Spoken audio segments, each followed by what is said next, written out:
cessou o mar a sua fúria. Se você ama a Bíblia, diga: eu amo a palavra de Deus.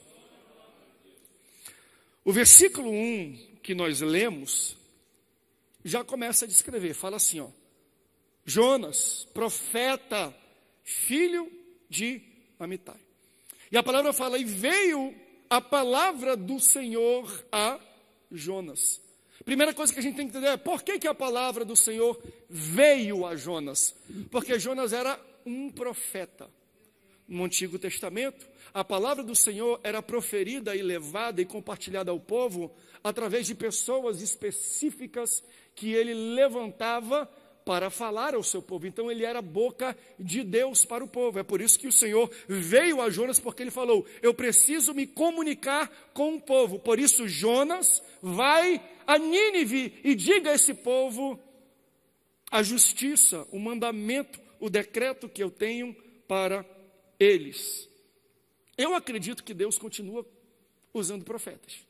Eu acredito que Deus continua levantando profetas. É claro que depois, no Novo Testamento, o véu se rasgou, todos temos acesso, Deus levanta o profeta onde Ele quer. Eu acredito que Deus ainda usa a boca de pastor para falar com as ovelhas. Eu acredito que Deus ainda usa a igreja para falar com a sua comunidade. Eu ainda entendo que Deus usa os louvores, a leitura da palavra de Deus para falar aos nossos corações. Deus ainda, gente, usa profeta. Deus usa profeta. Deus usa o homem de Deus. Como Ele usou Jonas aqui, filho de Amitai. Amitai significa verdade. Jonas é o filho da verdade. Mas olha, pastor Joel, que interessante e que bem colocado. Sabe o que significa o nome Jonas? Significa pombo, pássaro. Eu sei que o pastor Joel ele assiste a Discovery Channel, o Animal Planet. Uma vez eu estava vendo e eles estavam falando sobre as sensibilidades de um animal.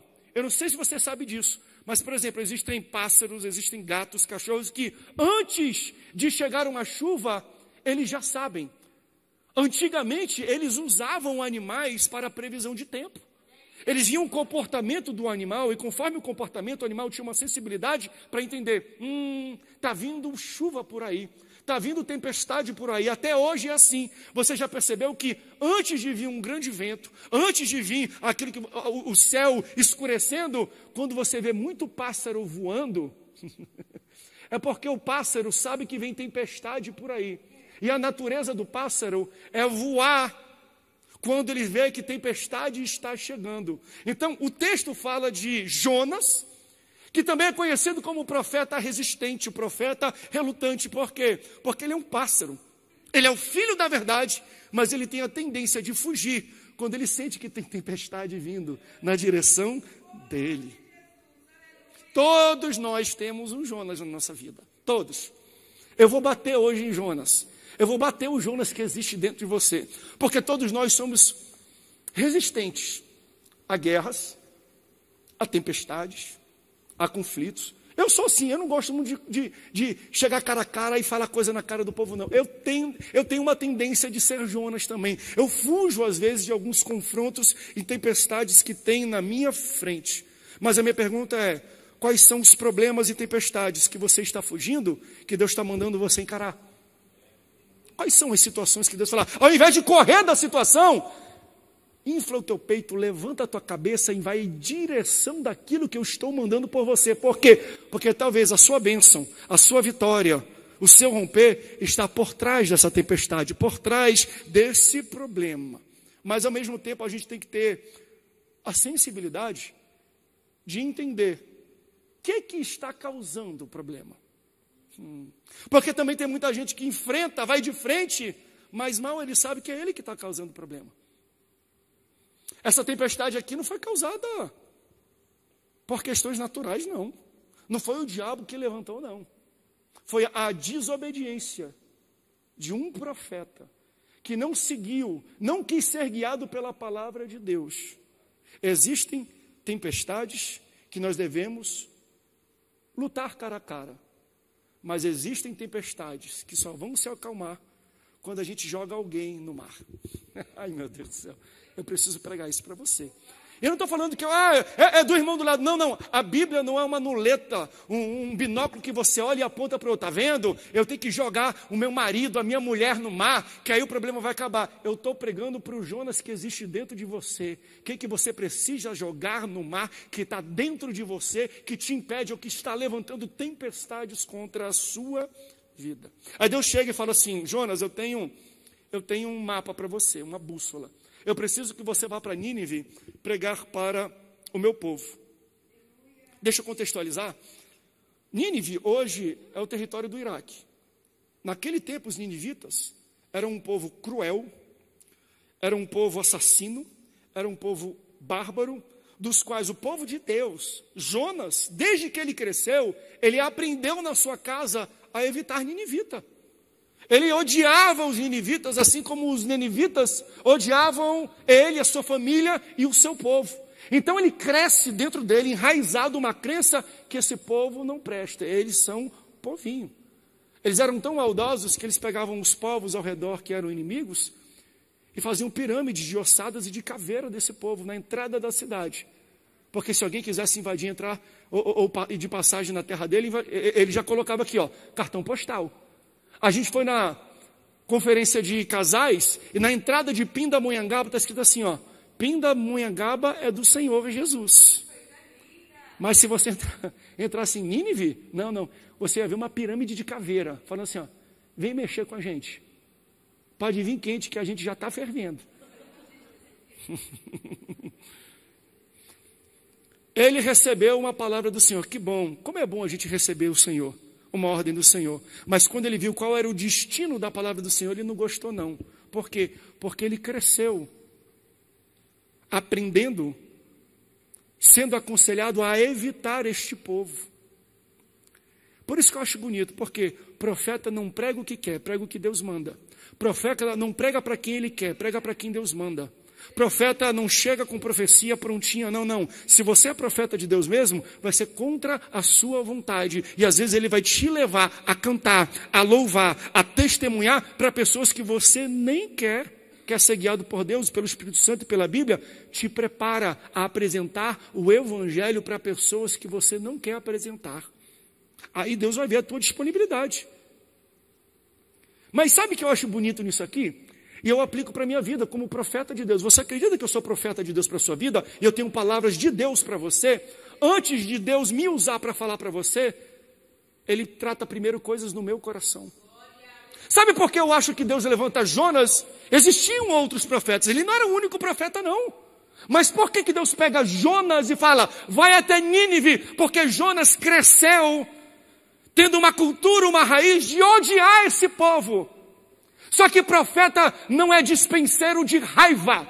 Profeta é dispenseiro de cura. Então quando Deus fala, eu vou te usar para pregar para esse povo, Ele está falando assim, eu vou matar 2 coelhos com uma cajadada só. Além de arrepender o povo de Nínive, eu preciso te tratar, Jonas. Você não pode estar pregando no meu altar com ranço, com raiva, enraizada dentro do seu coração. Toda vez que eu subo nesse altar, gente, tem vezes que eu estou tremendo. Por quê? É porque Deus está usando a palavra que eu vou pregar para me tratar primeiro. Você se engana, o pastor está pregando, glória a Deus, eu gostaria disso. Não. Antes de pregar para você, eu estou aqui, eu começo a tremer quando eu leio ou vejo coisas que Deus colocou. Por quê? Porque Deus não quer só tratar você, não. Deus não está apenas tratando o receptor da mensagem. Deus também trata o emissor da mensagem. E profeta que é profeta, ele tem que estar disponível para entender aquilo que Deus está falando para ele. Enquanto eu estou pregando isso aqui, Deus já está me tratando. Aleluia. Não é bonito isso?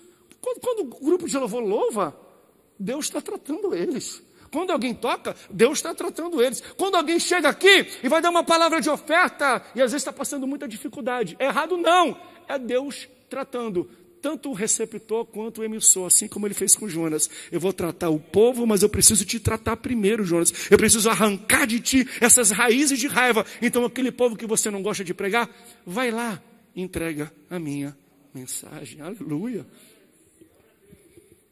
Prega a minha palavra, Jonas. E aí ele desce para Jope. Porque lá era o local do porto, onde ele pegava o navio para ir para Nínive. Só que no momento que ele chega em Jope, ele percebe que existe também um navio saindo para Tarsis. Você sabia que toda vez que Deus te dá um projeto, o diabo manda um barco indo para a direção contrária para te tirar da direção que Deus colocou na tua vida? Eu não sei se é assim com você, mas quando Deus coloca uma oportunidade e algo assim, até aparece algo mais atraente na minha frente. Por quê? Porque é o diabo. Aí ele fala o seguinte, ele pega o dinheiro e ele compra uma passagem, não para ir para Nínive, onde Deus encaminhou, mas para desobedecer a Deus. Ele vai para Tarsis. Tarsis fica a 5.000 quilômetros de onde ele estava. Nínive fica a 1.000 quilômetros na direção contrária. Onde Deus o direcionou, ele levaria 1.000 quilômetros para chegar. Mas a desobediência dele fez ele bancar uma passagem provavelmente mais cara, porque era mais longe, a 5.000 quilômetros, 5 vezes mais. Você sabia que dá mais trabalho desobedecer a Deus do que obedecer a voz dele? A gente acha, não, é fácil pecar. Meu amigo, você é um pecador muito criativo. Ih, a gente é pecador criativo demais. Já viu? Para obedecer a voz de Deus, Deus fala, você faz. Mas para desobedecer, a gente conta mentira, a gente faz álibi, a gente cria conta fake no Instagram, Deus está falando com alguém na internet, a gente tem 2 números, a gente cria conta fake em Tinder e outros para ninguém perceber. A gente é pecador tão criativo, por quê? Porque para pecar dá mais trabalho, dá mais tempo, dá mais dor de cabeça do que apenas obedecer à voz do Senhor. Meu irmão, obedece à voz do Senhor, que é muito mais fácil, é muito mais simples. A gente faz cúmplice, a gente inventa, a gente, se ligarem para ti, não sei o quê. Meu Deus, se a gente fosse tão criativo assim, no momento de obedecer a Deus, não seria mais fácil? Deus não faria mais rápido? E olha, o texto deixa, eu acho interessante. Quando a gente estava lendo, diz assim, e ele pegou o seu dinheiro e pagou. Por que tem isso? Eu achei interessante, falei, Senhor, por que cita? Não fala, ele foi e pegou uma passagem, não. Com o seu dinheiro, ele comprou uma passagem. Não recebeu de ninguém. Ele era profeta, gente. De onde vem dinheiro de profeta? Profeta come do altar. Ele está usando a provisão do altar para desobedecer a ordem de Deus e a direção de Deus.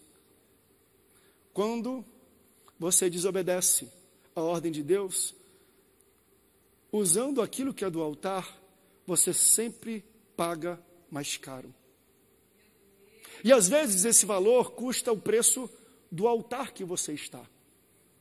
Quantas pessoas que eu tenho certeza que Deus deu ordem e falou, vai para cá, mas pegou a provisão do altar para desobedecer, e hoje nem altar tem mais para proferir a palavra do Senhor. Eu estou pregando para líder, para pastor, eu estou pregando para pessoas que Deus levantou como profeta. Cuidado com a provisão que Deus te dá, para não usar a provisão para desobedecer aquilo que Deus está fazendo, porque sobre o profeta tem um preço mais custoso e mais caro, porque o profeta vive do altar. Não use a provisão de Deus para desobedecer a palavra que Deus está te guiando. Aí ele entra no barco, indo para Tarsis, desobedecendo a Deus, dando mais trabalho, pagando mais caro. E ele vai dormindo. Está cansado. Desobedecer cansa. Aí ele vai dormindo e Deus manda uma grande tempestade que está prestes a afundar o barco que ele estava a bordo. Mas a tempestade que Deus manda não é para afundar o barco, é para denunciar que algo está errado. Olha como Deus, Ele é misericordioso. Ele poderia afogar, matar todo mundo? Poderia, mas Ele não faz isso. As tempestades que Deus manda na nossa vida não é para matar a gente, não. É um alerta de Deus falando, tem coisa errada, conserte, André. Tem coisa errada no barco da tua família, conserte pai, conserte mãe. Deus então alerta a desobediência de uma pessoa que está dentro do barco. Está falando, tem rebelde no barco. Tem pecado no barco. Tem algo de errado dentro deste barco. E a minha pergunta às vezes é, será que a tempestade que estamos enfrentando e agora com um terceiro levante, uma terceira onda, já que eu estou falando de barco, é onda, é Deus alertando para a gente, André, tem algo de errado na sociedade. Tem algo de errado no mundo. E eu não quero fazer isso para matar as pessoas, mas é para alertar as pessoas. Consertem-se, comecem a seguir o plano que eu tenho traçado para vocês. Olha para a minha palavra, que é o GPS e a bússola. O meu povo se desviou dos meus caminhos, André. É por isso que eu estou mandando algumas ondas. Por quê? Porque tem que consertar o caminho. Eu acho que Deus está denunciando. Aí alguém vai chegar, é verdade, pastor. Lembra que no carnaval do Rio de Janeiro, fizeram Jesus apanhando de Satanás lá na Sapucaí, aí veio a pandemia e não teve mais carnaval. Olha isso, Deus pesando a mão. Não, calma aí. Fechou o carnaval, fechou, mas fechou a igreja também, irmão. Parou o carnaval, mas morreu muito crente, muito pastor, muito homem de Deus. O nosso grande problema é que a gente vê tudo isso e começa a apontar a mão na cara do mundo, mas Deus está falando, Jonas, antes de tratar eles, eu tenho que tratar você, eu tenho que começar pelo altar. Deus está começando pelo altar. Porque a tempestade não foi para Nínive. Nínive já tinha o seu decreto. Eu vou acabar com eles se não aceitarem a minha mensagem. Pronto, essa é a mensagem do mundo, mas o que ele está falando em você, Jonas? A tempestade não foi para Nínive. A tempestade acompanhou o profeta. Até nisso Deus é gracioso. Ele poderia dar um decreto de morte, mas ele fala, não. Eu vou começar a consertar as coisas. Gente, eu estou pregando para mim, eu estou tremendo enquanto eu prego. Deus está colocando isso no meu coração agora. André, essas ondas que vocês estão vendo é uma alerta. E essa alerta é para vocês começarem a consertar o que está errado no altar. Começa pelos profetas, começa dentro da igreja. Não adianta querer apontar o dedo, a mão, não presta, não vão nem pregar. Deus está consertando coisas no coração, no meio da igreja. A gente tem que abrir os olhos para isso. Deus está falando, estou abrindo a visão de vocês. Estão precisando se arrepender de algumas coisas. Então a tempestade ela vem para denunciar que nós precisamos tirar alguma coisa de dentro do barco e jogar no mar. Quem manda a tempestade? É o diabo? É da natureza? Não, a mão de Deus. É a mão de Deus. E o engraçado aqui no texto é que quando vem a tempestade, o profeta, o crente, ele está dormindo. Eu sei que vai doer essa mensagem, mas eu acho que é Deus trazendo alerta para o seu povo. Ele está exortando o seu povo. O crente estava dormindo. Quem foi que percebeu que tinha algo de estranho? O tripulante. Não crente. Não. Nós somos marinheiros profissionais. Nós nunca vimos essa tempestade, essa onda. Isso não é normal, não. Isso está fora do comum. Nunca foi assim na natureza. Você tem escutado esse tipo de coisa nos noticiários? Não, isso está muito estranho. Todos reconhecem menos o profeta. Enquanto todos veem que tem algo estranho acontecendo, o rebelde, o desobediente, está dormindo, como nada tivesse acontecendo. Está na hora de Deus acordar a igreja. Está na hora de Deus chacoalhar essa igreja. Está na hora, e eu dou graças a Deus, porque eu acho que nossa igreja é uma igreja que já está acordada. É uma igreja que já está clamando, é uma igreja que busca ser tratada por Deus. Primeiro nós temos que ser tratados para tratar os outros. Você tem que entender que muitas pessoas estão no seu barco, e aqui eu falo amplamente para pais, para mães, para pastores. E você não pode fazer de conta que a sua loucura não afeta os outros. A sua loucura não dá direito de trazer tempestade para o barco que você está. Tem muita família que está sofrendo, não é porque a família está desestruturada, é porque alguém que Deus colocou como profeta e sacerdote ali está em desobediência. Aí toda a família sofre. O barco aqui está sendo açoitado e todos pensam que vão morrer, mas não é culpa da tripulação, é culpa de quem está dormindo. Acorda, profeta. Acorda, líder. Pai, acorda. Mãe, acorda. Tem uma família sofrendo no barco que você está por sua causa. Olha o que está errado dentro de você e joga no mar. Abra o seu coração para essa palavra, para você ser tratado por Deus. Existem coisas que você precisa jogar no mar. Graças a Deus que Jonas demonstra uma característica de profeta, de homem de Deus. Por quê? Porque ele reconhece a desobediência dele. Ele olha para si e ele cai em si, Ele fala, é verdade. Ele assume o seu erro. Ele é nobre para entender. Tempestade não para, já sei. Eu estou em desobediência. Porque quem está em desobediência sabe que está. Tenta disfarçar, tenta dormir. Mas você sabe que algumas coisas não estão acontecendo na sua vida, não se encaixam, não andam para frente, porque tem algo errado. Porque tem algo que tem que ser consertado. Que bom que ele cai em si. Ele reconhece, não, tudo isso é por minha casa. Eu mereço ser jogado fora. Que bom que ele reconhece. Tem muito Jonas que reconhece e não fala. Tem muito Jonas que nem reconhece.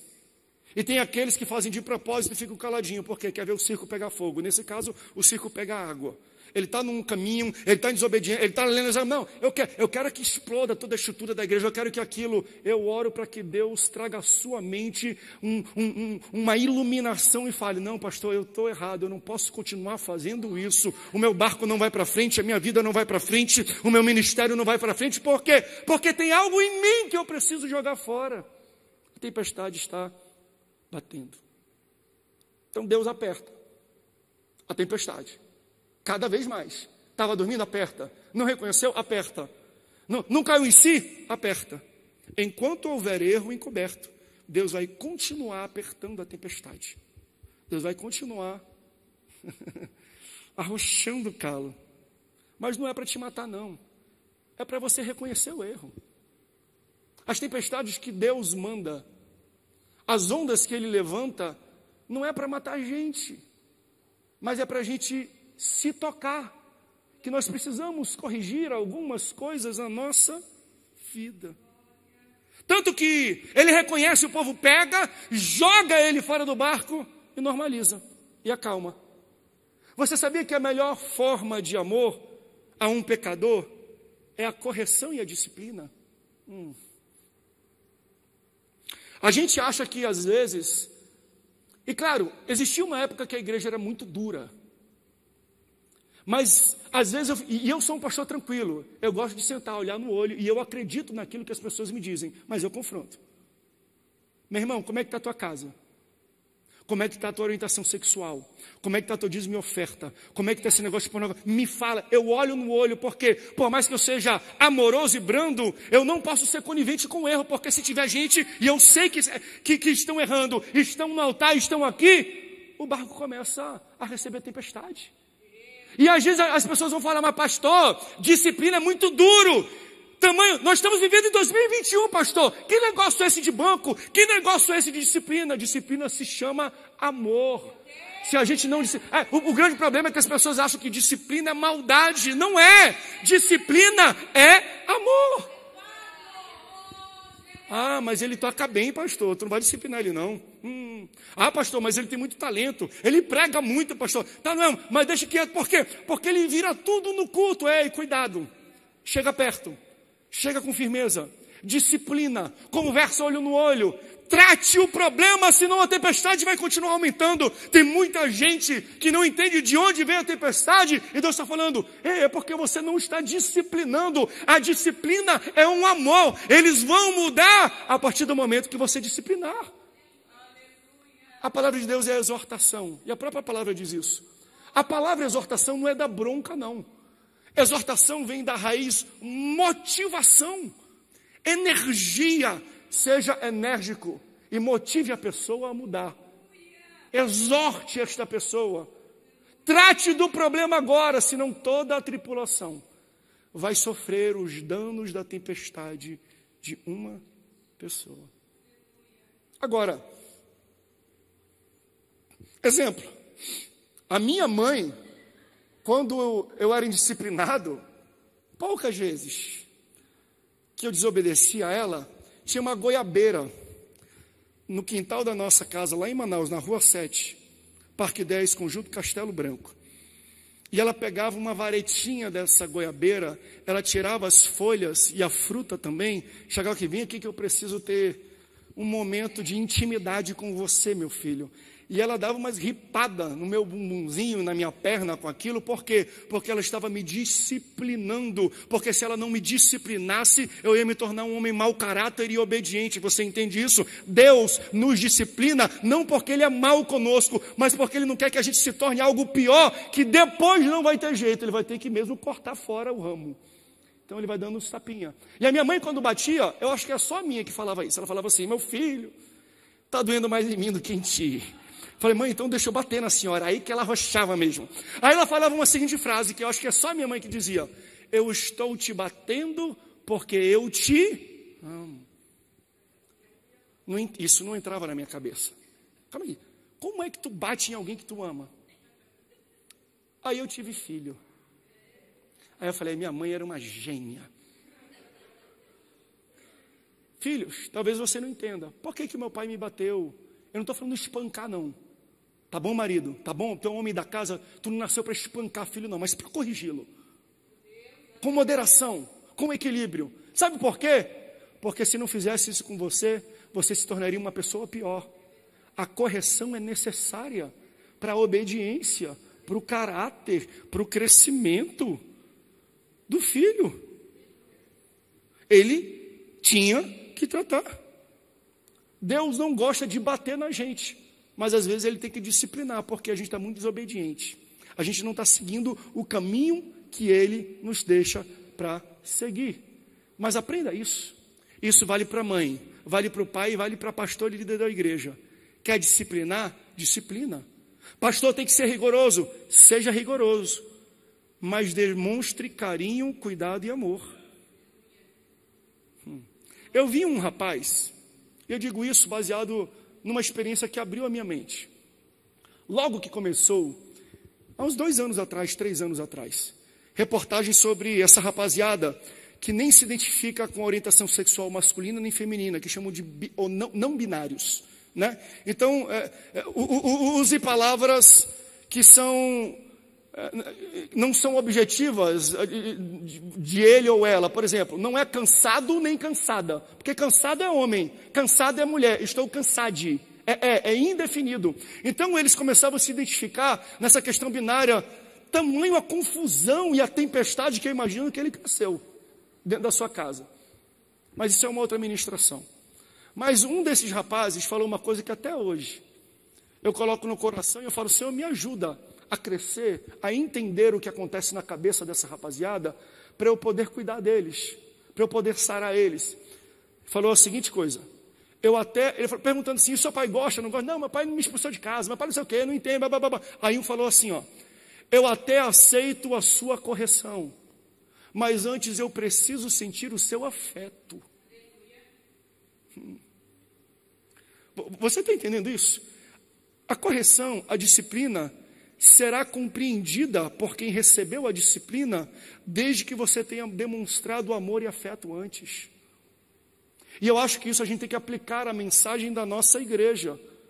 Mas pastor, Jesus foi firme contra o pecado. Jesus, ele virou lá a mesa no templo, ele foi enérgico com o pecado, e foi. Eu não estou falando que não é para ser enérgico, mas o mesmo Jesus que foi enérgico e firme, foi aquele que morreu, dando a maior demonstração de amor por essas pessoas. Ele pode corrigir, porque antes ele amou.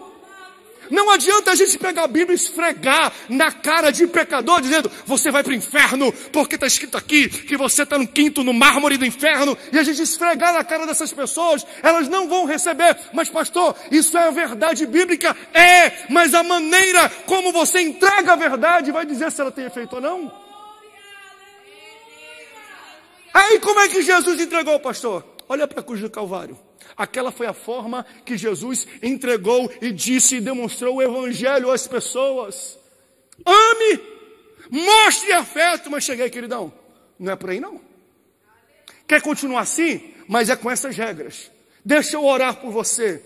Me dá aqui a mão. Deus te abençoe. Mostra afeto. Quando a gente mostra afeto, a gente derruba tanta ponte.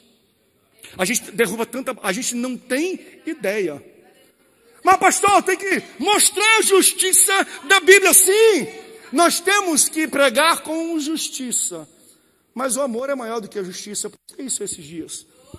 Justiça é você dar para alguém o que é dele e o que ele merece. E o que é amor? É você dar para alguém o que é seu e o que você merece. Entregue primeiro aquilo que você entende que é seu. Não adianta eu pedir algo para Deus e pedir coisas contrárias para o outro e apontar o dedo. Ai, eu estou pregando isso aqui para alguém. Alguém está recebendo? Escreve aí no chat. Glória a Deus, aleluia. Então, eu não tenho, gente, direito de ficar constrangendo as pessoas com a minha interpretação, quando eu vejo que tem um Jesus na cruz que fala assim: Pai, perdoa, eles não sabem o que eles estão fazendo, enquanto ele morria, vítima das próprias pessoas. Meu Deus do céu, aleluias.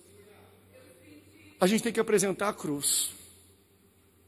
Depois de apresentar o amor de Jesus, aí a gente corrige. Mas eu entendo que nós vivemos essa época de pessoas que estão no meio de tempestade, confusas, e muitos nem entendem por que o barco da vida está tão ruim. Apresenta a primeira verdade com carinho. Não sai batendo nas pessoas, não. Por quê? Porque depois elas não vão aceitar a sua correção. Olha que palavra bonita de um rapaz não binário. Eu até aceito a sua correção, mas primeiro eu preciso sentir o seu afeto. Aleluia. Jonas entende, eu estou errado. Sabe por quê? Você viu o que aconteceu com ele? Mesmo ele revelando, sabe por que está acontecendo? É porque eu desobedeci a Deus. O que os homens fizeram? Não, fica aí. A gente vai remar para ver se a gente consegue chegar em mar, chegar em terra firme. Ao invés deles chegarem, é tua culpa mesmo, tu não vale nada, tu não presta. Não, foi por causa de você, não tem problema não. A gente vai continuar remando para a gente chegar em terra firme. Tanto que quando ele fala, não adianta remar, a culpa é minha, me jogue. Quando ele sente amor, até ele se constrange. Ele fala, o erro está em mim. Porque você escolhe, o erro está em mim. E eles falam para Deus, nós não queremos jogar ele. Não coloque, não impute sobre a nossa vida a morte desse inocente. Eles continuam mostrando amor, compaixão por aquela pessoa. Não, mas a culpa é minha. Quando a gente apresenta a cruz, a gente nem precisa disciplinar às vezes. A própria cruz é um filtro, é uma disciplina para as pessoas que recebem. Então não constranja os outros, apresente a cruz, porque eles se sentirão constrangidos automaticamente. Está errado em mim. Eu que estou fazendo errado. Aí jogam Jonas no mar. E Deus envia um grande peixe. Pode ser uma baleia. Imaginamos hoje, a gente fala que é uma baleia, às vezes ensina isso. Era um grande peixe, segundo a Bíblia. E quando ele está dentro dessa barriga, desse peixe, ele faz uma oração, pedindo clemência, misericórdia e graça do Senhor. Mas ele não quer que essa mesma graça alcance os ninivitas. É muito interessante, né? Como a gente pede coisas para Deus que nós não queremos para os outros. Quem é guiado por Deus deve dar aos outros o mesmo que pede a Deus. Tudo que você pede a Deus, você deve desejar ao seu inimigo. E é difícil isso. Tudo que você pede a Deus. Deus está falando, quero ver se você deseja e entrega isso também para o seu inimigo. Mas o mais interessante desta situação, e o mais curioso, não foi apenas a oração de Jonas dentro da barriga, mas foi a percepção. Preste atenção. Eles pegam Jonas e jogam no mar. E ele ia afogando. A minha pergunta é, como é que a baleia sabia que Jonas ia cair naquele momento? Naquele exato momento, naquela localização de GPS geográfica. Sabe por quê? Deus emitiu um sinal para a baleia ir para lá. Sabe o filme Procurando Nemo, a Dory? Deus falou em baleiês com a baleia. Baleia, volta, Jonas. Aí a baleia, ok.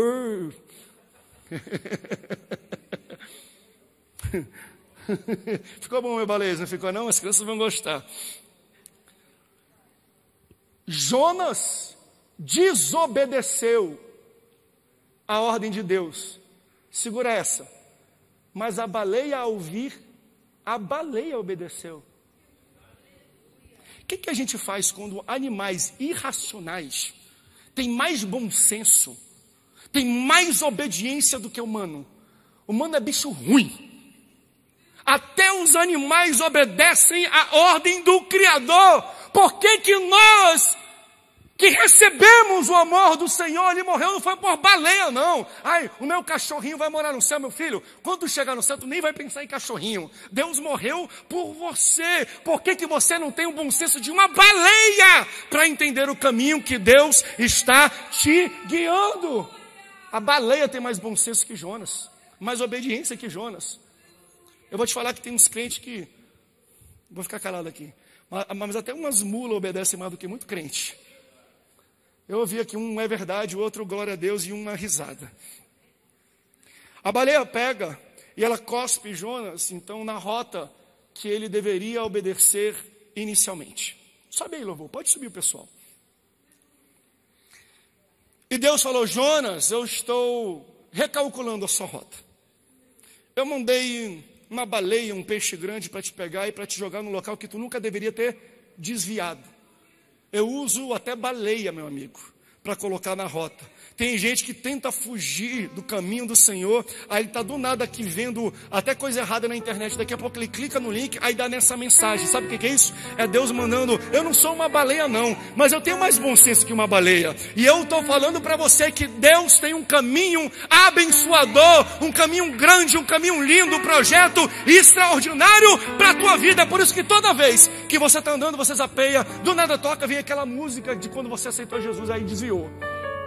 É Deus falando: ei, irmão, eu estou mandando sinais, eu estou mandando gente. Não queira ser engolido por uma baleia, não, para voltar para os caminhos do Senhor. Não queira sofrer, não queira ficar em quarentena, enclausurado em um local que você não foi feito para fazer. Vai lá em Nínive, Jonas, e prega a minha mensagem, prega a minha palavra. Eu acho interessante que não é apenas uma obediência simples, mas aquilo que Deus manda Jonas fazer, eu vou ler para vocês. Jonas capítulo 3, versículo 4 a 10. Jonas 3, 4 a 10. No versículo 4 de Jonas 3 diz assim: começou Jonas a entrar pela cidade, aqui depois de ser cuspido pela baleia, pelo peixe grande, e entrar pela cidade num caminho de um dia. E ele pregava. Então ele está entrando na cidade, a cidade era grande, ele ia andando pela cidade e pregando a mensagem que Deus mandava ele pregar. Olha a pregação dele: ainda 40 dias Nínive será subvertida. O cara nem preparou um sermão, nem escreveu, não faz nem sentido o que ele está dizendo.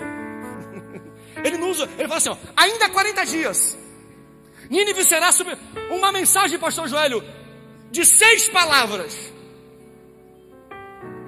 Por que é tão difícil? Por que a gente gasta tanto dinheiro, energia, tempo desobedecendo quando Deus fala: a obediência é simples? Tem muita gente que fala: servir a Deus é difícil demais. Não, irmão, pecar que é difícil, fugir dos caminhos do Senhor que é difícil. Isso sim dá trabalho, porque você faz um monte de coisa que não presta. Eu quero ver você voltar para casa e explicar para sua família: isso é difícil. Agora vai para a casa do Senhor, prega, ora, profetiza, louva, volta para casa. Estava onde, meu amor? Na igreja. Glória a Deus, já ganhou a noite com a tua mulher, rapaz. É fácil. Ainda 40 dias Nínive será subvertida. E os homens de Nínive, versículo 5, creram em Deus e proclamaram um jejum e vestiram-se de saco, desde o maior até o menor. Esta palavra também chegou ao rei de Nínive. Ele levantou-se do seu trono, tirou de si suas vestes, cobriu-se de saco, sentou-se sobre a cinza e fez uma proclamação que divulgou em Nínive, pelo decreto do rei e dos seus grandes, dizendo: nem homens. Olha aqui, jejum. Olha para quem era o jejum: nem homens. Animal de jejum. Boi, ovelha, provém alguma coisa, se não lhes dê alimento, nem bebam água. Tira a comida, não só dos homens, mas de todos os animais. Bota saco em todo mundo aí, porque a gente vai fazer um jejum geral. Mas os homens e os animais sejam cobertos de sacos, e clamem fortemente a Deus, e convertam-se, cada um do seu caminho e da sua violência que há nas suas mãos. Quem sabe se voltará a Deus, se arrependerá, se apartará do furor da ira, de sorte que não o pereçamos. Deus viu as obras deles, como se converteram dos seus maus caminhos. Deus arrependeu-se do mal que tinha anunciado que lhes faria, e não o fez. O sermão era de 6 palavras, irmão. 6 palavras. Sabe o que eu acho bonito? Quando Deus chama a gente, Ele não depende do nosso desempenho. Esse é o nosso problema. Ele não se limita ao nosso talento. Sabe, se for assim não dá. Se não for o grupo oficial, eu não canto. Se não tiver o músico, eu não canto. Se não tiver retorno bom, eu não canto. Se não tiver o microfone Shuri, essa coisa para pentecostal. Por quê? Porque o Shuri já fala em língua. Shuri anda lá. Se não for o microfone Shuri, se não for, eu não canto, porque a unção não flui. Ei, Deus não precisa de você para a unção fluir. Com 6 palavras, uma cidade, um país inteiro se converteu ao Senhor. Ele não se prende ao seu talento, ao seu desempenho, à sua força ou à sua capacidade. Se Deus falou, vai, é a palavra e o poder da palavra dele que vão garantir o resultado que você vai ter. Não tem a ver com a nossa qualidade, tem a ver com a capacidade daquele que nos enviou. E a cidade toda se arrepende, até animal, bicho de saco. Eles entram num propósito e Deus não faz aquilo que pensava que iria fazer.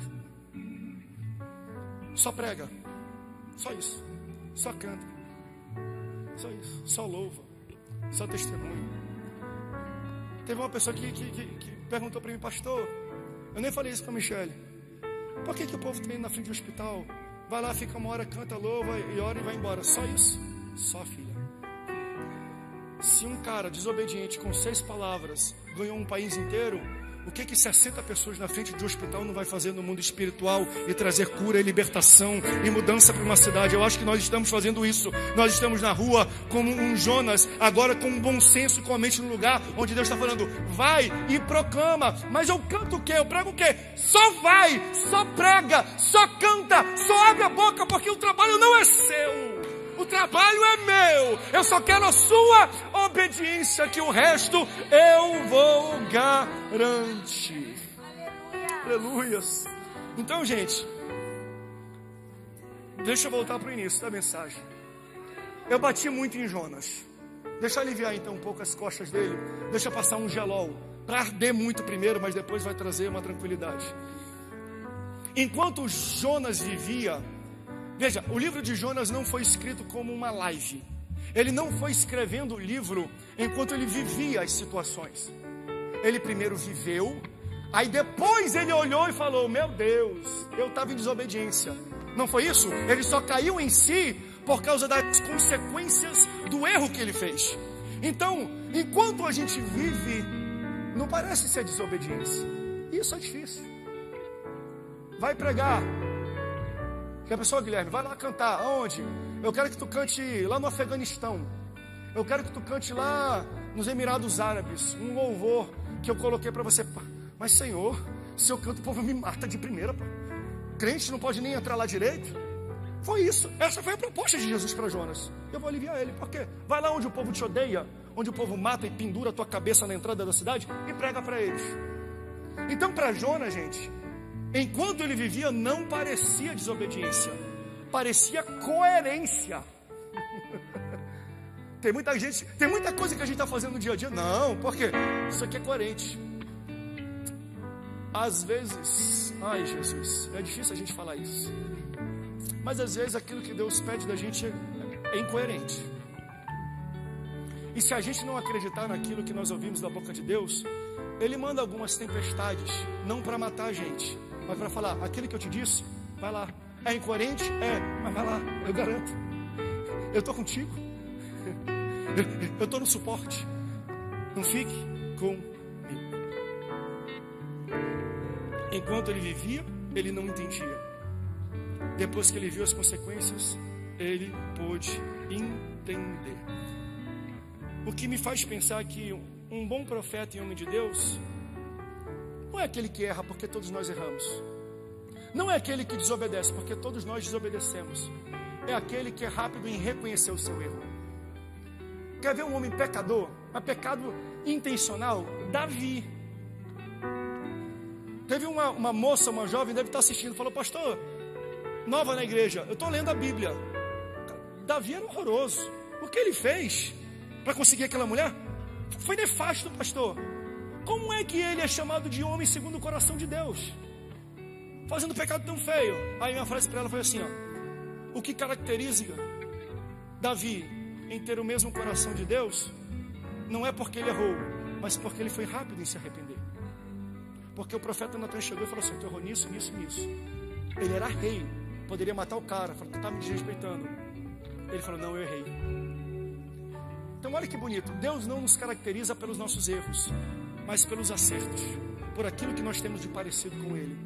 E a gente pode falar mal de Jonas, mas uma coisa a gente tem que falar: ele reconheceu, matou no peito e falou: eu estou errado, eu estou fora dos caminhos do Senhor e eu estou em desobediência do Senhor.